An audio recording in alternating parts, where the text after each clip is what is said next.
Alright, we are recording. I see the file, so let's get going in Just Cause 2. And there are some things to talk about this week. I think last week was kind of bare. Some of the stuff is not necessarily long to talk about. I can start with that one, though. Steam Summer Sale has begun! Best of luck to all your bank account. I think I'm actually going to be fairly lucky for a couple reasons. One is, there aren't that many games that I want and don't already have. Like, there's only one that's actually coming to mind. And I when I say want, it's like, you know, that, oh yeah, I legitimately want to play this and don't want to just, you know, kind of put it off. But it's like, no, I'll put that off because I don't feel like paying that much for the new LEGO Star Wars game. I do want the game. I mean, I've enjoyed the other LEGO games, including the original LEGO Star Wars. So, yeah, I do want that. But I'm okay with waiting. Dying Light 2, though, is one of the games on sale. 33% off for the standard edition, I think it is. And then it's like 25 for the deluxe and 20 for the ultimate. I got a press release talking about that. That's part of the reason that I specifically shared that. And I really did enjoy Dying Light 2, so yeah, I mean, it's up to you if you want to pay that much, but they did make the point that that is actually the steepest discount it's had since it released. And that, I think, was in January? I don't quite remember, because it's also, since, you know, the day job, that one took me a lot longer to get. But yeah, I did enjoy that.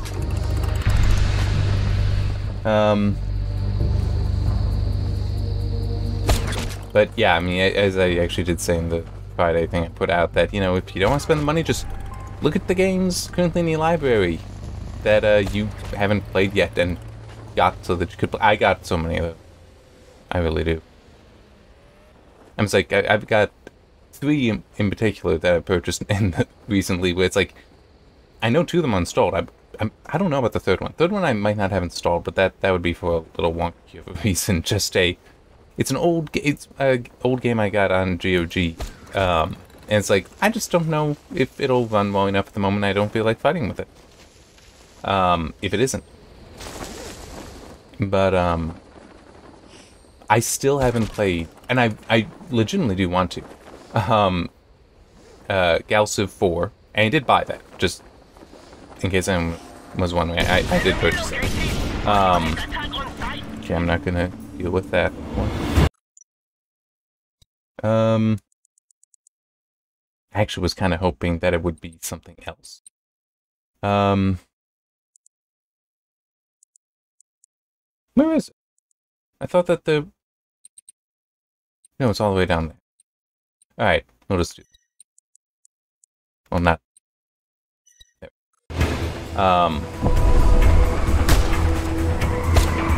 But yeah, so I have that. Also, I got Old World.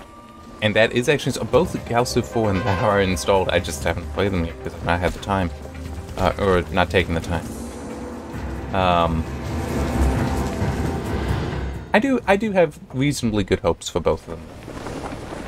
And by that I mean, I'm not necessarily expecting them to be, oh my god, these are absolutely amazing. Because, you know, then it can be disappointed. But I've seen good things. I have reason to believe that they will be good. So I'm looking forward to that. I just need to actually take the time to play them. And I'm also just laughing a little bit because it's kind of stupid. And I know it.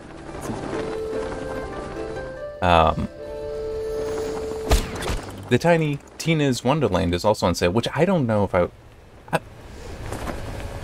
I'd have to play Borderlands 3 first, and that's gonna be a while.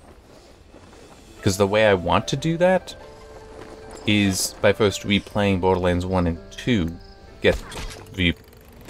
do my Let's Play Plus thing on that. But that's, you know, again, the whole I need the time to, and let me see, I'm working on one article that I try to spend my weekends on, although I can't this weekend because I have I have a different project I need to work on. And then I have another project that one's just going to take a while, and that basically takes my evening. So yeah, I always have a project. It's actually kind of how I don't burn out on projects, is I always have another I can go to, or I have another that's like, okay, I know what I'm going to be doing when I finish this, so I really want to get this one done and be happy with it so that I can get to the next one. It may sound weird and a little nonsensical, but it works for me. Now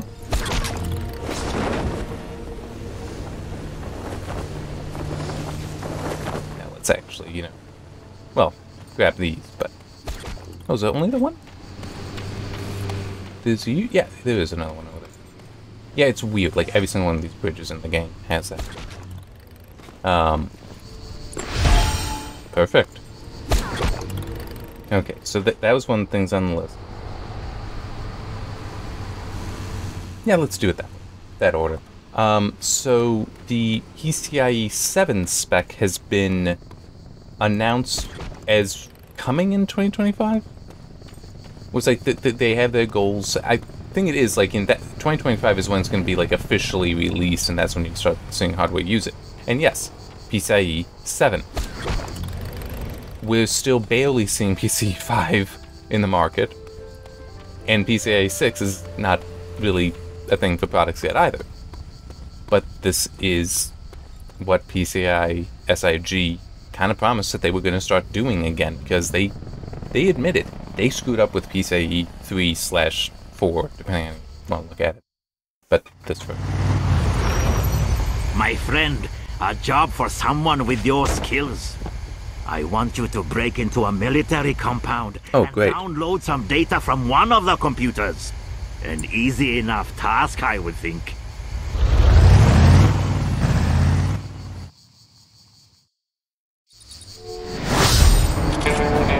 Alright.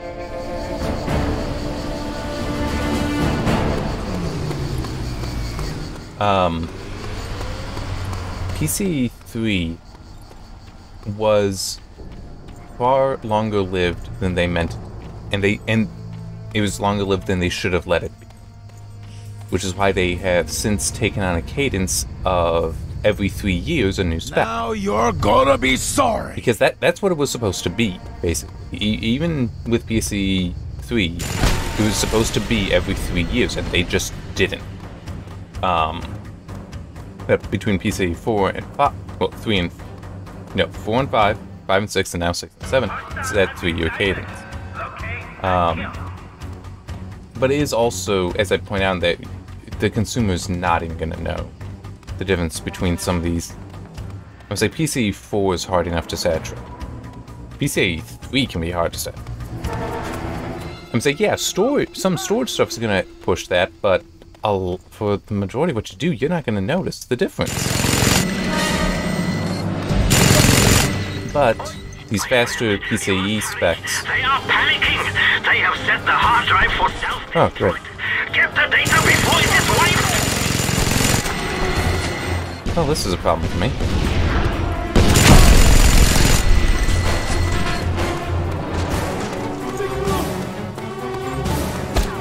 Ooh, tank.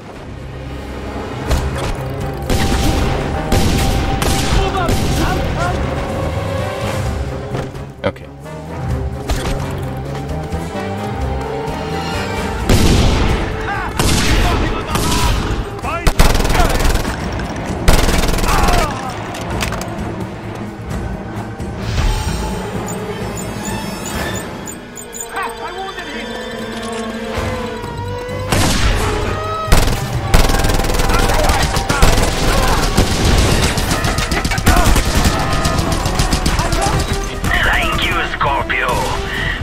Information is here, safe with me.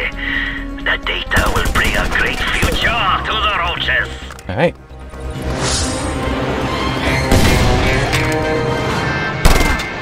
So just reload. Oh wait, no, I already... Alright, let's grab that tank properly.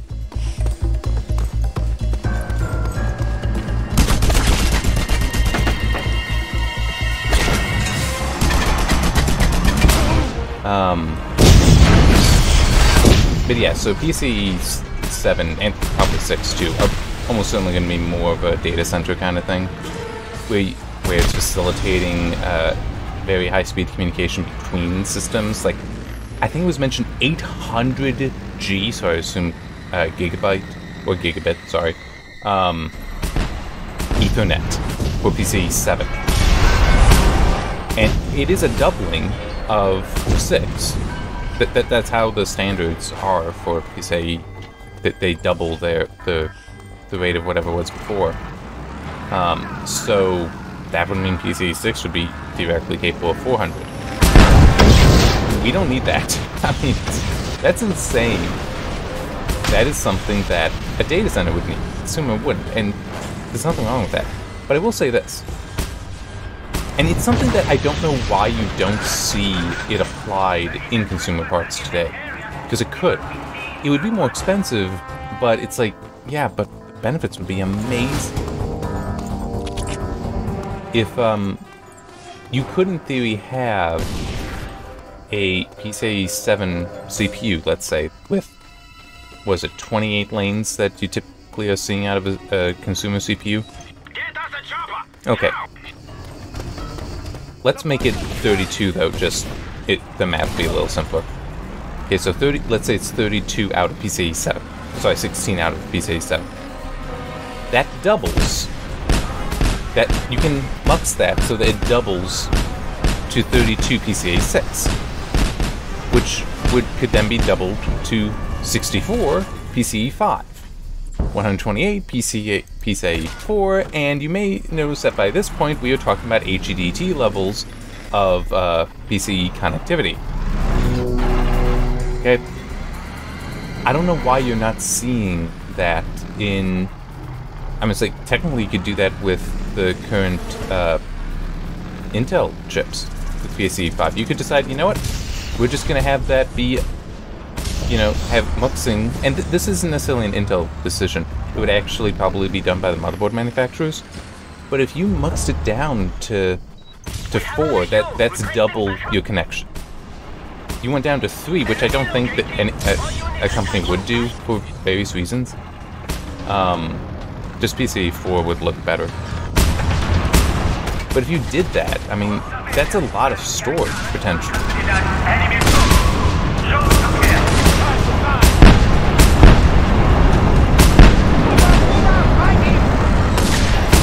And except for memory bandwidth, that would basically be a reason to use a consumer part instead of, well, it would be a way to sell something as a consumer part instead of having to go with a HEDT. Which, yes, HEDT they would make more money on, but if you're selling, you're making money. If you're not selling because somebody's like, well, I can't afford that, you're not making money.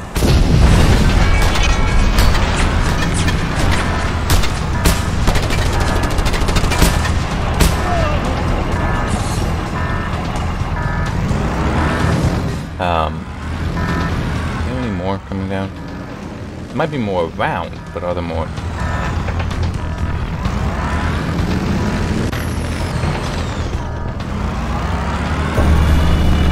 I saw that. Here we go. Yeah, so I don't know why they're not, why no one's doing that. Hopefully somebody will eventually realize. I don't care if it's Asus, if it's MSI, Gigabyte, whoever.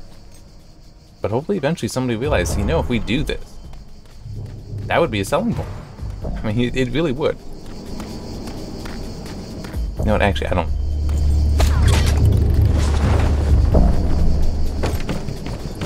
That's not it.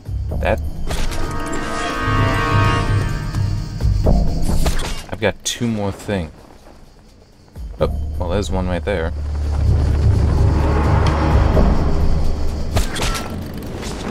Gonna grab the tank.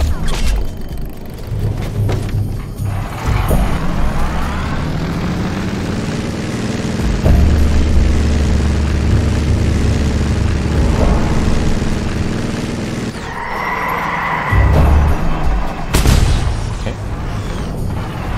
All right. I'm trying to think how much more. Oh, it's over here.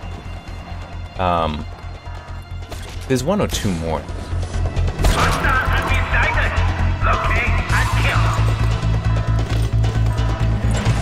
Okay, it was 2.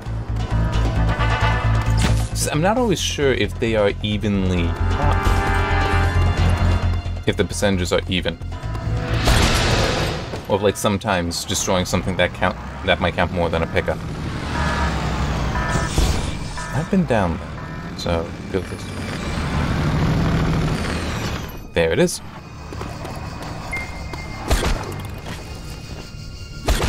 Perfect.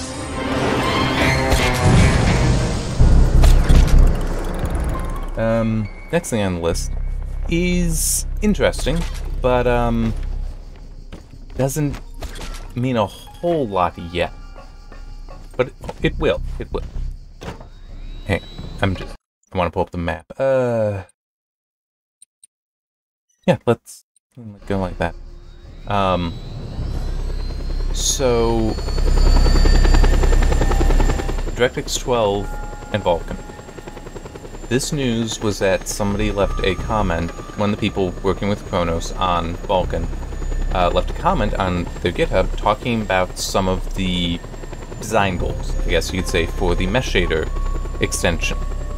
Specifically the cross-vendor mesh shader extension, because there's already an NVIDIA mesh shader extension, but it's NVIDIA only. Attack! So yeah, this would be in like what is formerly the thing that is like actually would be part of Vulkan itself, so that anything can work with it. And specifically, the guy was answering the question of, I'm not sure if it was specifically asked, but it's still very, very important information of what is the design that they're kind of going for.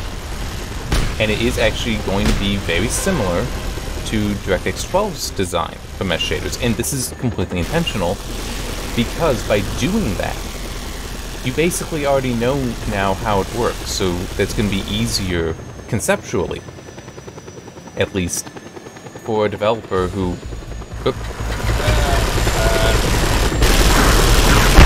There we go. Oh, come on. There we go. Yeah, at least conceptually, it will be much easier for them to even... What? Oh, jeez. I did not realize that there was another one coming right there.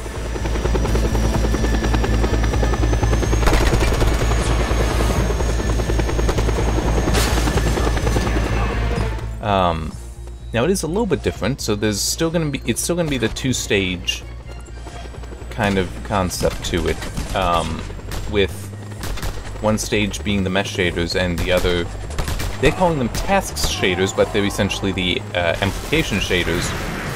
Whoa. Oh, that's mine.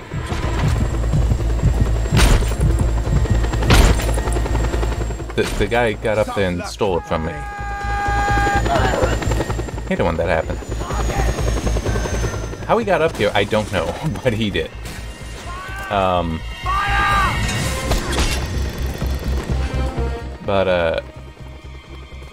Yeah, so it's gonna have a similar design there. Oh, you gotta be kidding me! They did it again!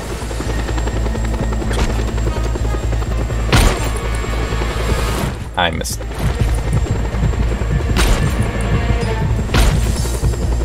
And when you miss it, you take damage.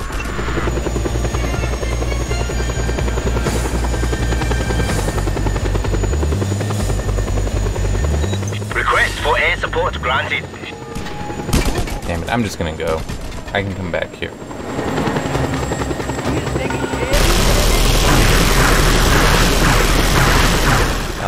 But also for just, you know, the quick explanation, what exactly are mesh shaders? My understanding, and it can be wrong, I'm not a graphics engineer, but my understanding is this. The traditional graphics pipeline is very rigid, basically fixed. Yeah, let's do it. I want to actually head out to that. Is there another one? No. Oh, wait. There is all the way over there. Oh, no, I've already been to that. Okay, then go into that.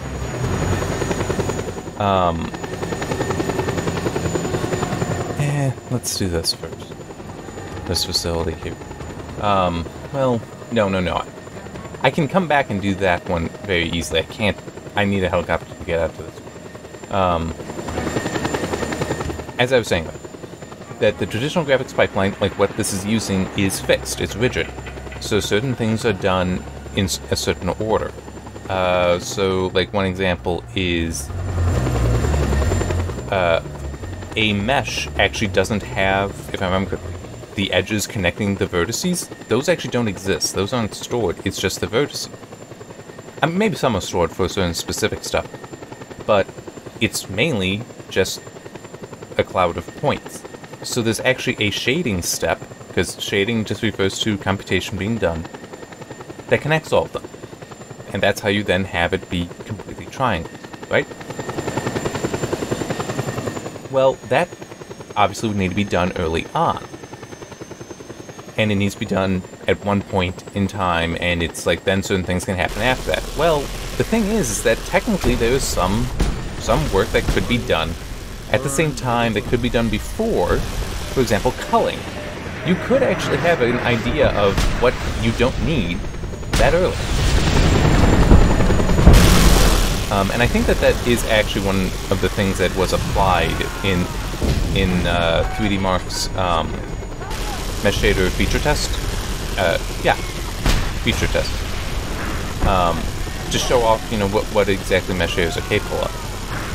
But to be clear, it's a feature test. It's meant to, really show it off. So it's not like that's completely a fair representation. That's not necessarily what we're going to get in video game. But still, that's the kind of thing the mesh shaders allow, because it takes it out of being a rigid graphics pipeline into being, how I think of it, and this is where I really could be wrong, more of just treating everything as a compute operation. Because math, a lot of that can be done in any order. Not always, but a lot can. So it's a way to open up how you do things and when you do, which is very powerful.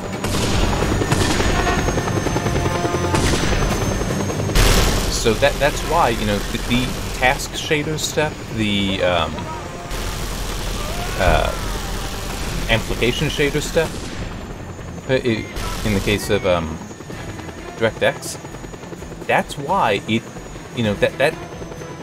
those are optional. The mesh shader step is everything, because it's just a compute operation. It can basically do whatever you want. You just need to tell it how to do the math, and it'll be done. That can be transformative. Truly, it can be.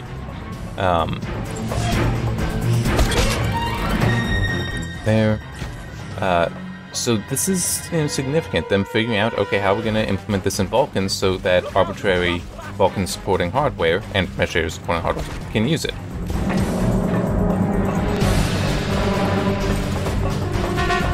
I was hoping to actually find out how much ammo I have. This way? Yeah, it is.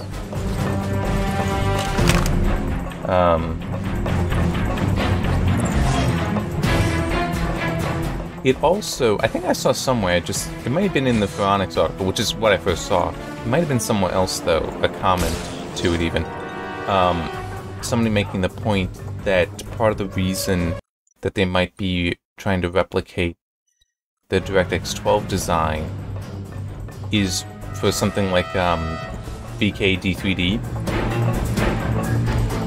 which is part of Valve's Proton for getting arbitrary games run on Linux.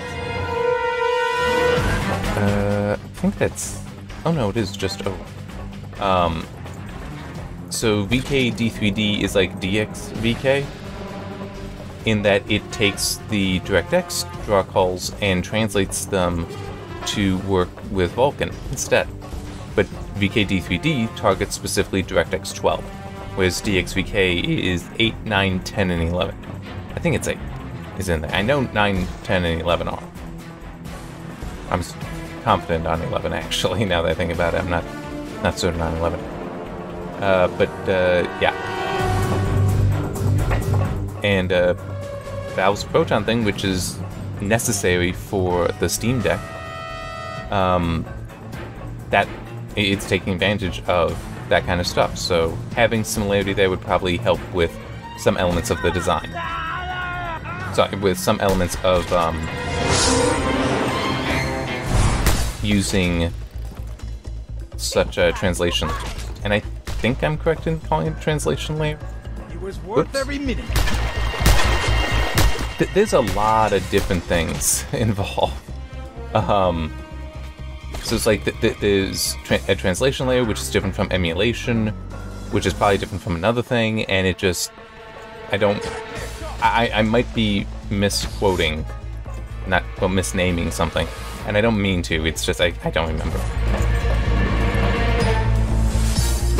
But still is, really neat, neat technology that those projects are. The DXVK and VKD3D. Here we go. Next two things I have are both AMD related. One is a rumor. There's actually more rumors than that even that I could talk about. But the other is they have finally released the source code for Fidelity Effect Super Resolution 2.0, and it's actually 2.0.1, so they've updated it. And they did it on the 1 year, well, the yes, right? Yeah, first anniversary. Requesting air support! Is that it? First anniversary is technically not that. No, I don't remember. There's something like that where it's like technically you wouldn't say first anniversary. I can't remember what it is now. It's one of those weird grammatical things that no one actually realizes they're doing wrong. But in any case, let's try to avoid that. Sending a bird over. We'll take care of this.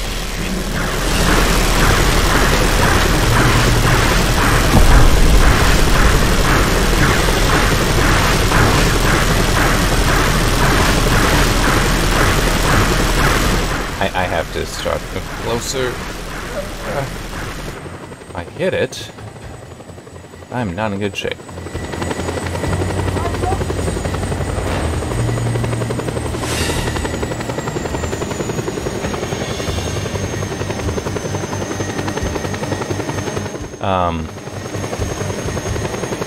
So yeah, kind of neat that they went from, it's like the spatial only implementation going live to this temporal solution that is in every way superior in just 1 year.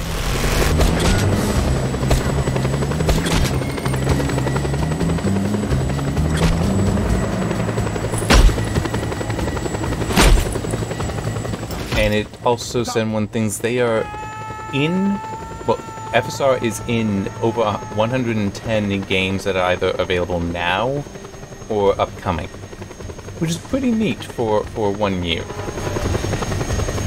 I mean, it does of course help when it's open source, and FSR 1.0, because that number is counted in that. Well, that version is counted in there. That is very easy to implement. 2.0 is going to take a bit more, but doable, and the plugins for UE4 and 5. Well, no, was it that the plugins for UE4 already? I think that might have been the case. That like UE4, it's out. It's out now. The UE5 plugins are coming.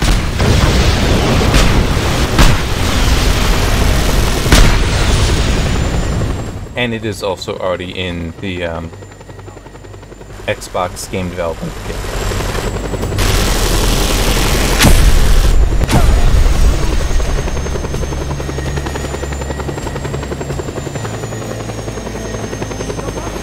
Now the other thing, I said this is rumor stuff, was the FSR, no, that's a formal announcement.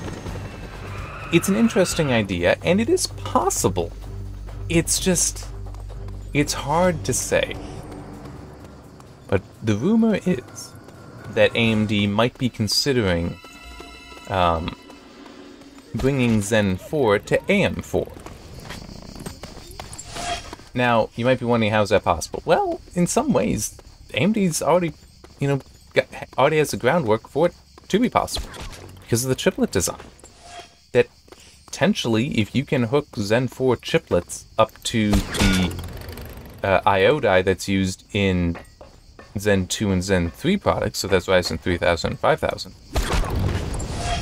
If those can be connected, it would work because it's the I/O die that actually connects to the motherboard. The compute dies don't. So it's only that chiplet that has to have compatibility with the chipset. It's only that chiplet that determines if you're going to be working with PGA or LGA as far as the physical connection. It's only the chiplet that determines if you're working with DDR4 or DDR5. So yeah, it's just a question of would they, and is it actually possible? Because it is technically because they are using a different design, a different I/O die for the Zen 4 parts, the Ryzen 7000. It is possible that no, there isn't compatibility there.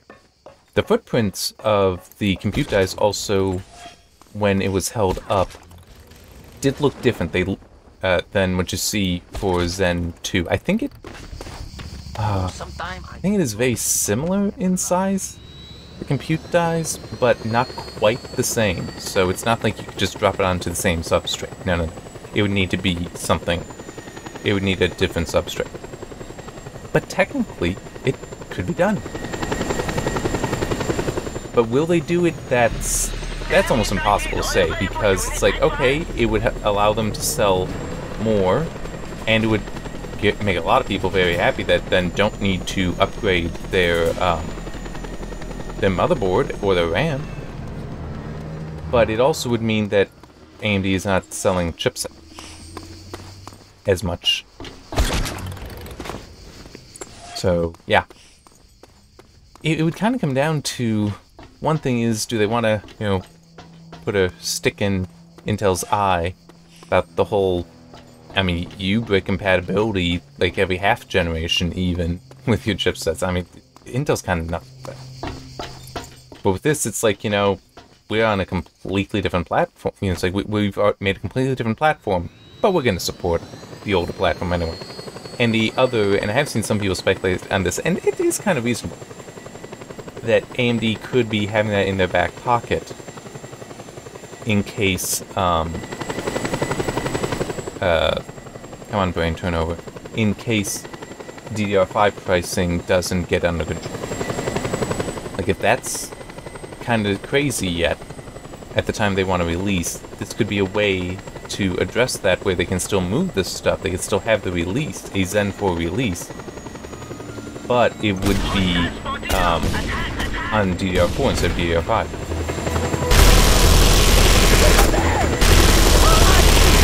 I personally, like, if I were at AMD and I had to make this decision, I think it would really come down to just how much supply.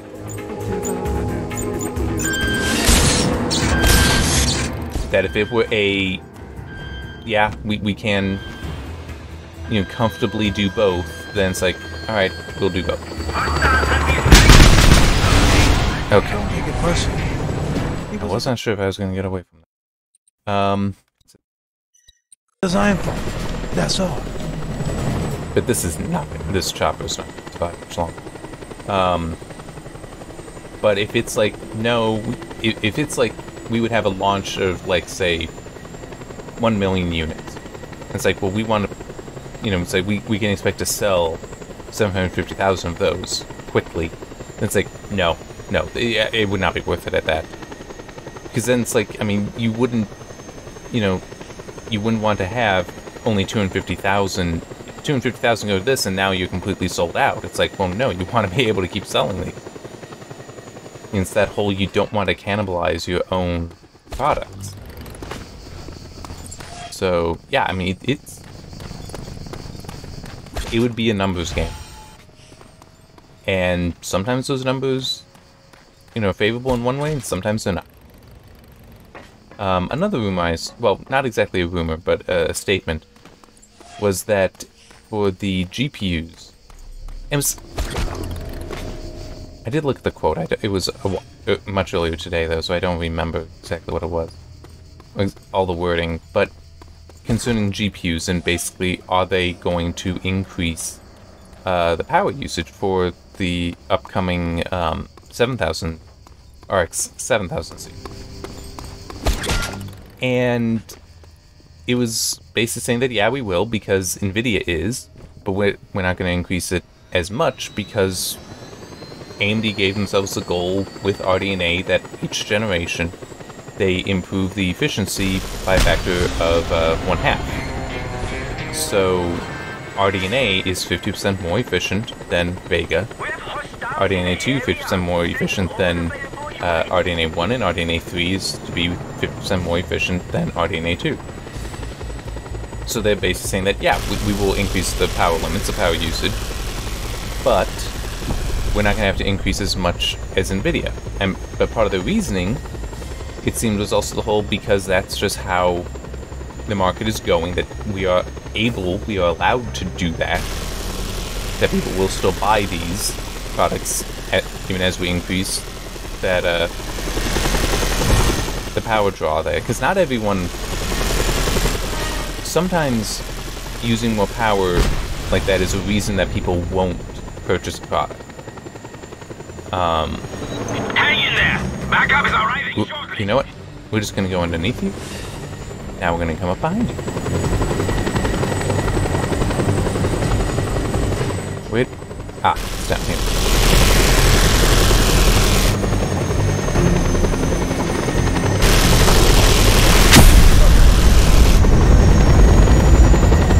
Okay. I actually do also want to kind of do the same thing over here. Destroy the easy stuff, but also get it revealed on the map. Now, so basically they're saying, yeah, we'll increase the power draw there because they can. It's like, well, that's not necessarily saying that their architecture is going to demand it.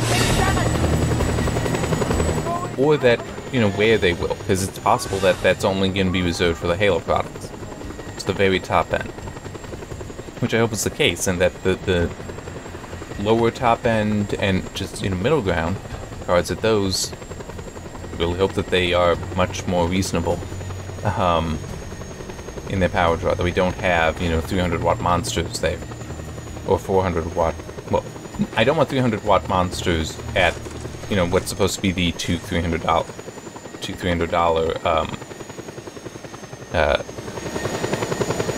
I want to say market, but that's not actually what I'm thinking. I just can't think of the word.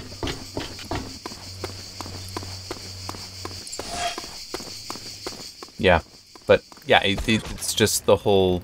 It's like I'm personally the idea of, it's like, oh yeah, the RTX 4000 series is going to be pulling like 400-450 watts. It's like, I'm never going to buy that.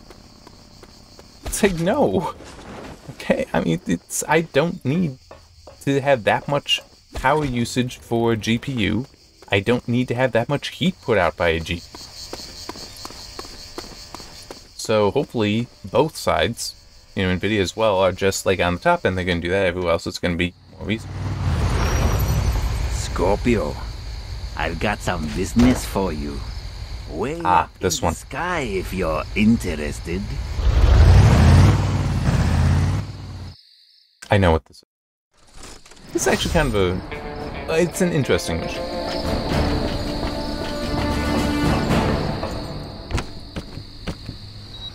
Scorpio, let me tell you about Mama San Lee, the proprietor of the world's only blimp whorehouse, the real Mile High Club. She has dirt on just about everyone in Panau, even me. And now, guess what?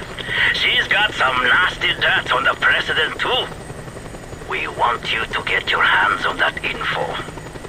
Let's start with the laptops located at the club before the government gets a hold of them. The Mile High Club, yes. So no, really don't need the old dude talking about this. Pardon me for being a hopeless romantic, but a better whorehouse I never did see. That's not really being a romantic. At the Mile High Club by their army of sensual professionals. And remember, Scorpio, don't go in guns blazing. To the gods, you are just another whorehound. Play your part, my friend, and enjoy the trip. I think the military comes intact, so having this is... Right. The first laptop should be somewhere near the bar.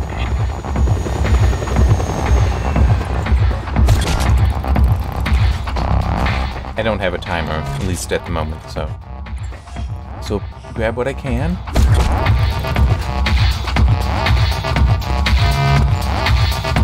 That might actually be how I leave.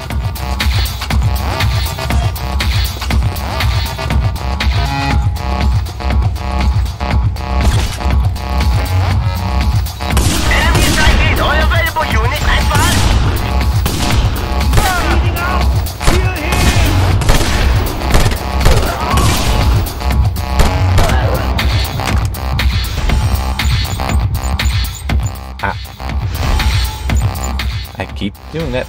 4, 2, 4, 1, 4, 2. I did it again. Yeah, I need to just... I kept trying to do it with 3 fingers, where I was just moving, but I kept shifting one over stupidly. Now for the next one. So I finally just decided, screw it, put all 4 fingers on it, so it's just, 1 through 4.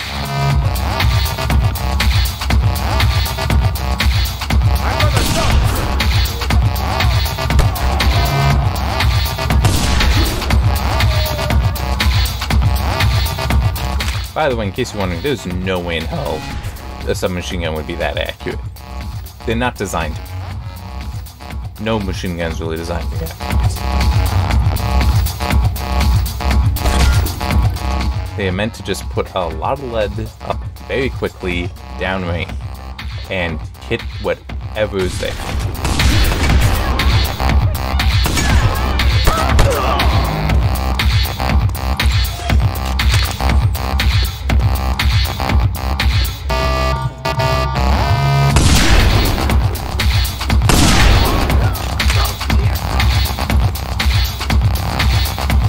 I am not seeing how I get down there.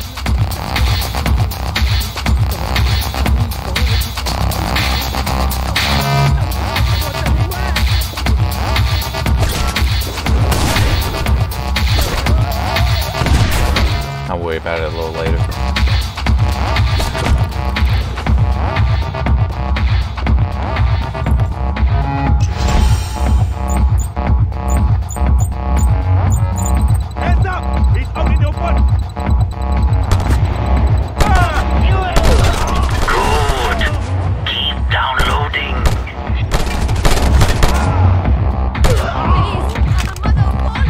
Alright.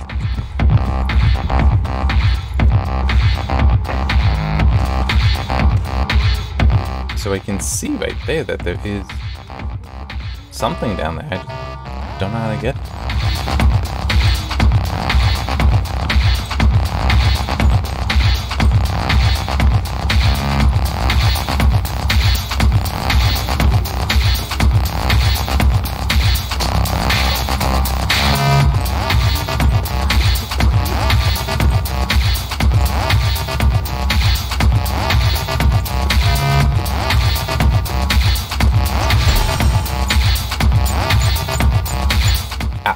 I skipped one by.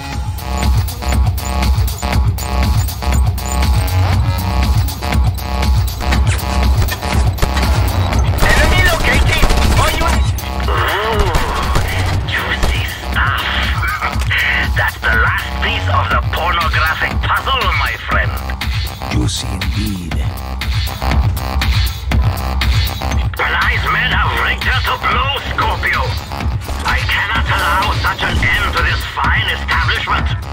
You must disarm the self-destruct mechanism below deck. There are 2 exits leading down there. Go to the aft and look for them.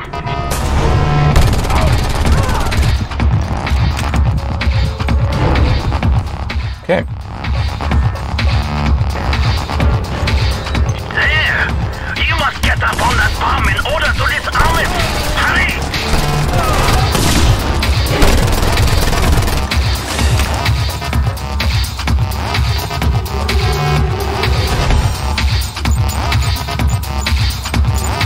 It didn't work!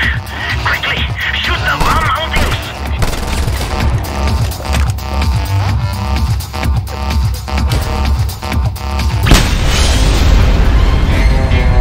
Alright, and here's this.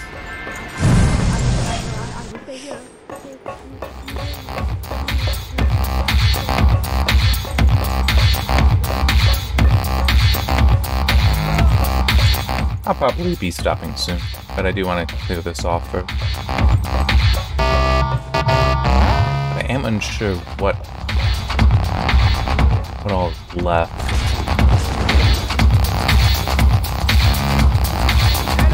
Okay, it doesn't seem like that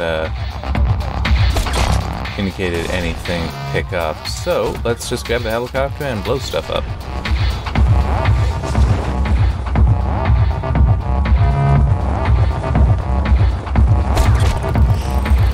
There we go.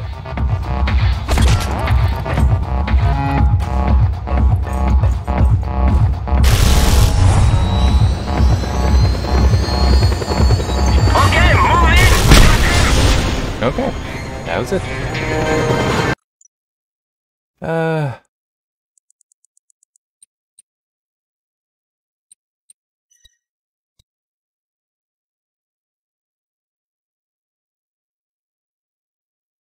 I'm just trying to decide where do I want to stop?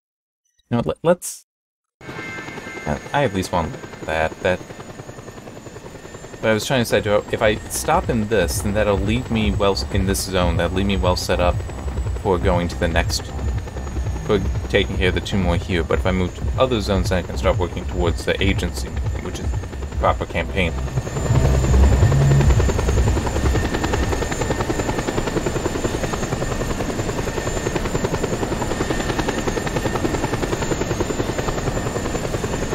So I don't.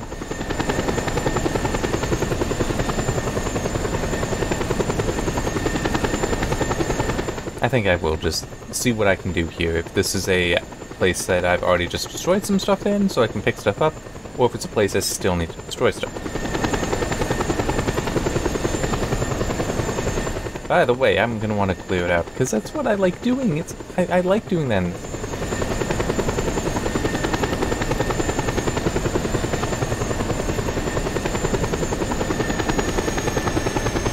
It'd also be nice if I could repair my my helicopter.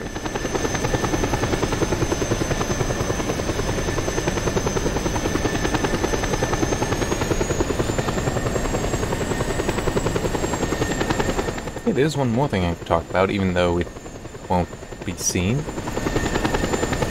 Maybe ever, I don't know. Well, I mean, technically the code is all up there. Although, now we got this to go. Just in. Reports that the renowned floating gentleman's lounge, the Mile High Club, was almost destroyed today in a terrible accident. Hundreds of Panau's most respected businessmen and entertainers are said to have been on board when the giant blimp was saved from destruction by a handful of brave Panauan Secret Servicemen. Uh-huh. I think I actually already blew up this window. So I decided to add some stuff to the game performance processing applet. Specifically, I added some things for measuring deviation, dispersion of the data.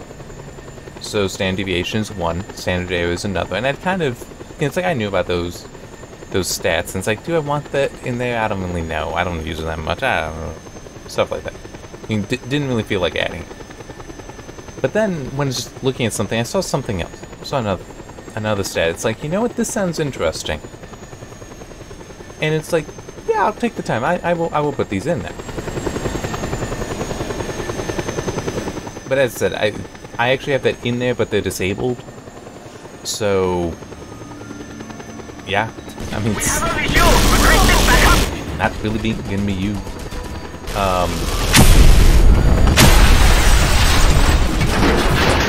Come on. There we go.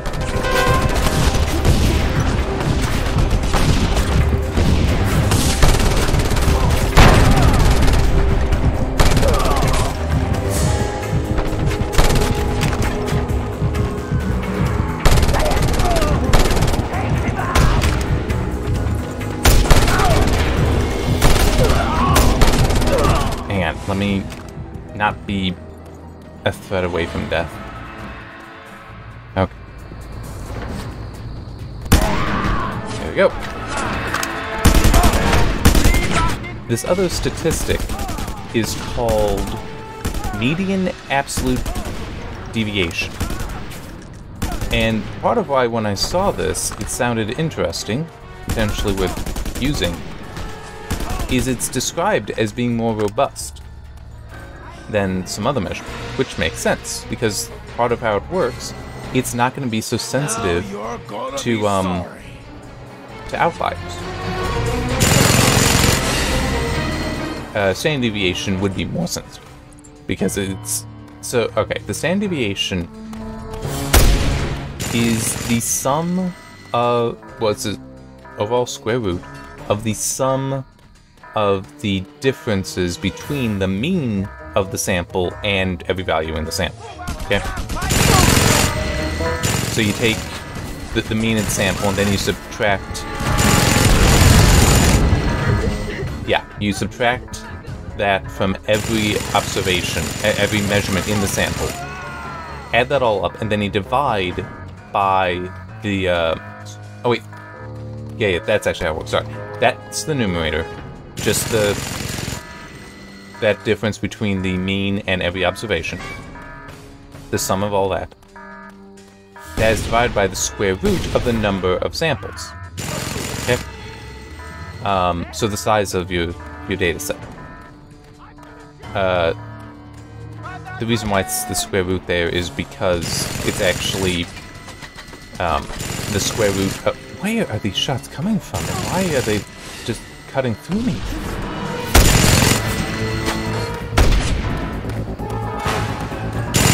There we go. There. Okay. Is because the standard deviation is actually the square root of the variance, which is the square of the sum of differences from the mean, divided by the number of samples. Take the square root of that, which is important because that does mean standard deviation is always going to be positive. So you're taking the square root of a square, it's always positive.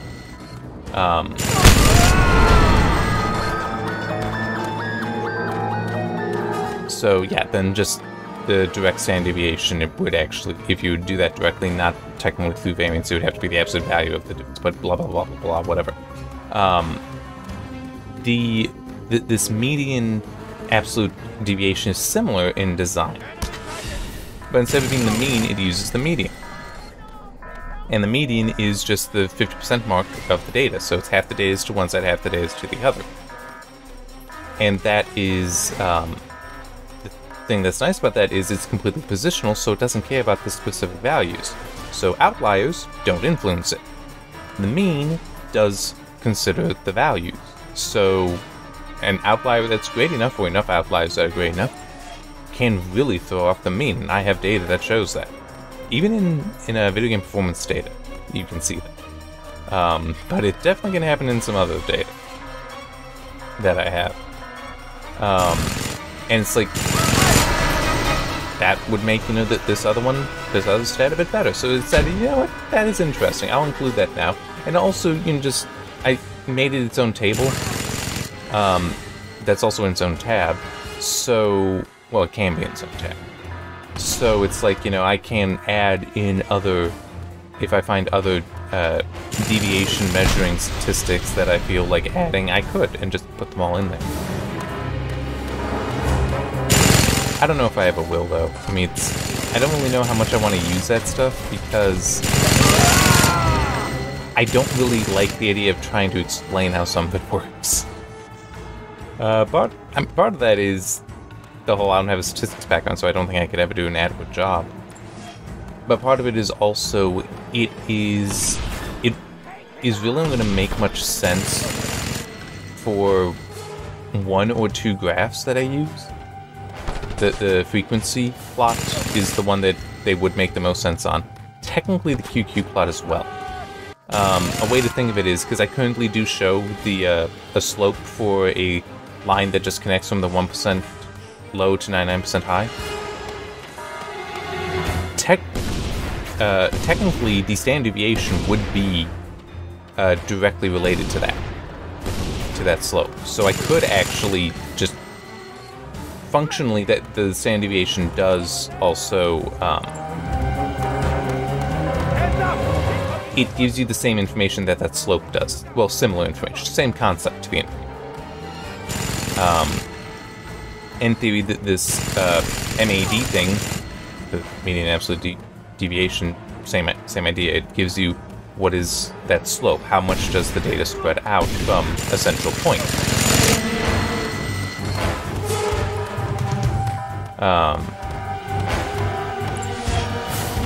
But it's just the whole, I don't know how much it's useful to really try to explain that in an article. And there's also, I mean, that line, because it's a line on the graph, I think that's actually fairly easy, because you can see this is what it is. This is what it means. But there's other things, I don't know how well I could explain them in terms of the graphs. It's like, yeah, standard deviation is, tells you about, this width on the frequency plot. It's like, okay, why is it that width, not that width? Yeah.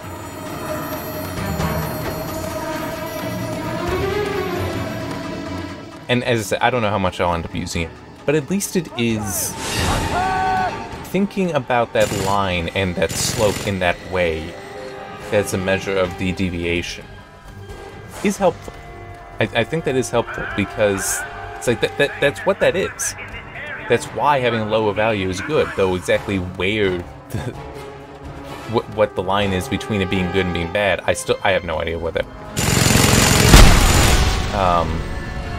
Yeah, just the lower the better, so it might just remain a relative thing. Nothing wrong with that. That's like, oh well, it's the slope is less, therefore it's better in this situation versus that situation, so it's like this configuration is better than that configuration, whatever. 95.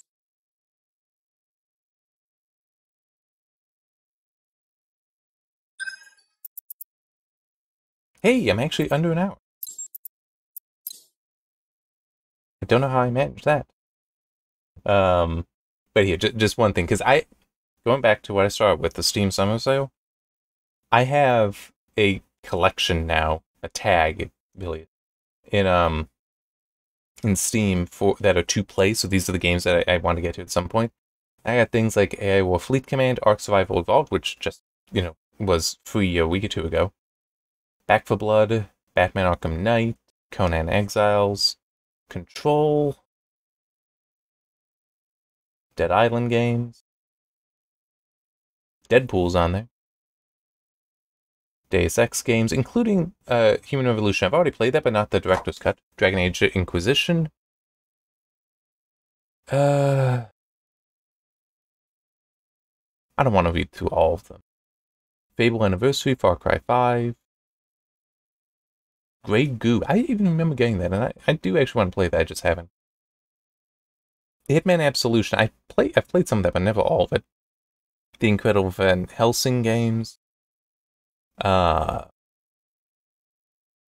Man's Sky's on the list. I've actually played that, and I don't need to play it more. Outland. How did I get that? I feel like I got that one recently. I don't remember what it is. Papers, Please. Planetary Annihilation. I played Planetary Annihilation. I should come back to it at some point, especially since now I have Titans. Prey. Rage.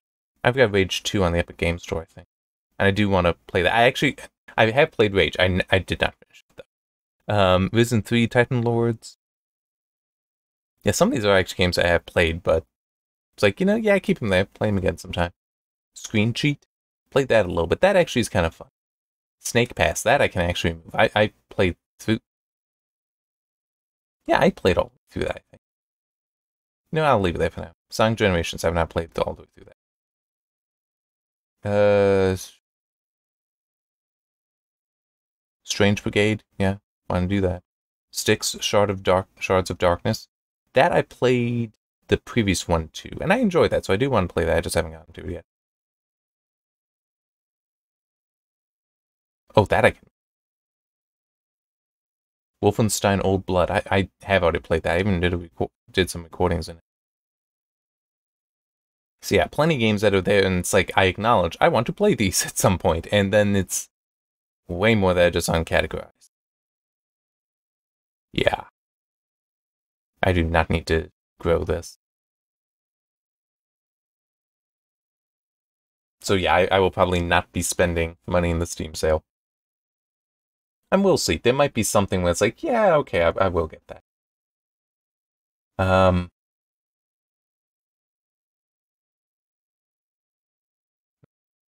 I'm just looking at Outland a little bit now. Yeah, I don't know why.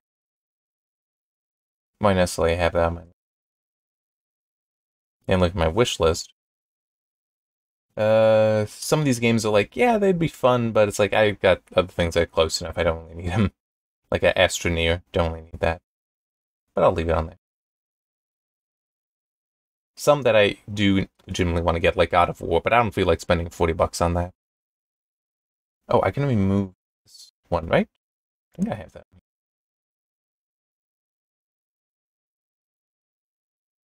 Yeah. I can remove Journey because I have that on the Epic Games Store at the moment. I can also remove that. I removed the Lego Star Wars Force Awakens game because there's Lego Star Wars The Skywalker Saga that includes all of it. I would rather just go with that. Mass Effect Legendary Edition. $25? Nah, because that is like, 200-300 hours of gameplay that I know I'm not going to get to for years, potentially. So, no. Raft, that's one of those games where it's like, yeah, that could be fun. Probably more fun if I had friends, but I don't. And it's just, I got other things I can play instead of that. Oh, Jedi Knight Fallen Order, I can move that, because I did actually get that on Epic Games Store recently. The Stanley Parable Ultra Deluxe, that I actually do need to get at some point, because the original Stanley Parable I cannot play on my desktop. Because it is one of those games that 16 cores through 2 threads, it will not even... Well, no, it launches, but it won't actually play.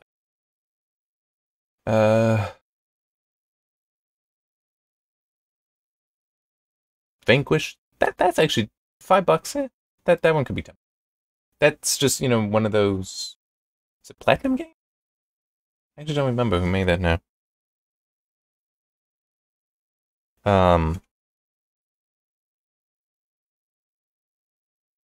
Yeah, it is Platinum Games. That's actually, like, a pretty good game that didn't get too much attention from people, but, looked like it was fun, and yeah, I could see that being $5. But I don't know. I don't want to... As I said, I don't need to spend money. I don't really want to spend money now. And what I do need to do is stop so that I can get this processing, get it up. All right, see you next time.